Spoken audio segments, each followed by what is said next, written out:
Okay, well, you hit on some big ones that I had concerns with, and the other one I have because not coming from ever installed one of these things, and I don't think I'm technically could, as far as making the hole. So what's some good pointers like the installation of it? You know, we have new construction and then we have aftermarket. Can you kind of just touch on both? Yeah, so if we talk about new construction and we're designing an in-floor operator into that job, um, we've got time and we've got the opportunity to help the contractor pour where he needs to create that pit.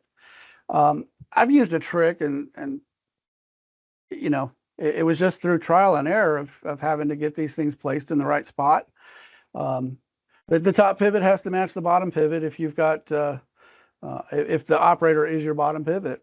And to do that, we drop a plumb line down. It Just like tells a us floor, like a floor closer. tells us where to go. Yeah. That's the way we did it in floor closer. Or just right So down to the center, and and yeah, it it gotcha. it, it doesn't lie. It can't form a curve. It's going to Right, drop straight and tell right. us where we're at. So it's such a simple tool, but so accurate. Yeah.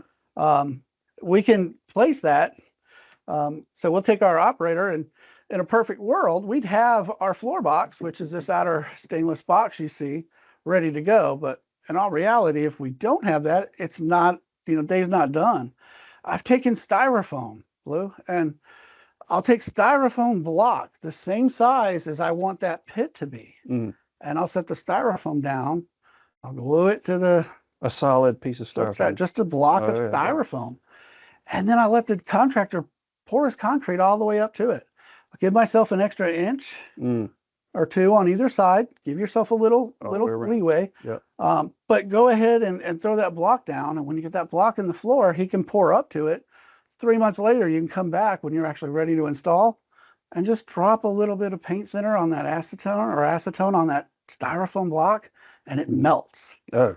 And then you're left with a pit that your operator, your floor box, everything can go in, and you can complete your install. You know you got the proper depth, you got the proper width and the proper length, which takes a lot of that guesswork off the contractor. It ensures that when your guys show back up, they're going to be able to install a door. I got you.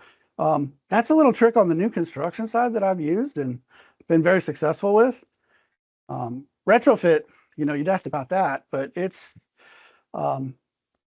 typically going to require someone to go in and create a bigger box. If we've got a manual closer in there, we might have a floor closer. Might be one of the commonly used in-ground floor closers because that's very common in the market. But their box isn't going to be big enough for us. So they're going to have to go in and jackhammer that opening up. Make it bigger. And we always tell them to make it bigger.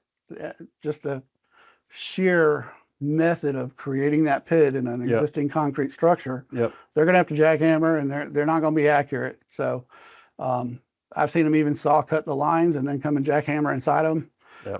It still isn't perfect. So let them jackhammer out and create a bigger pit than you need. Okay. Then you can come back in and set it, put the floor box in, and then they can pour up to that floor box when you get it where you need it.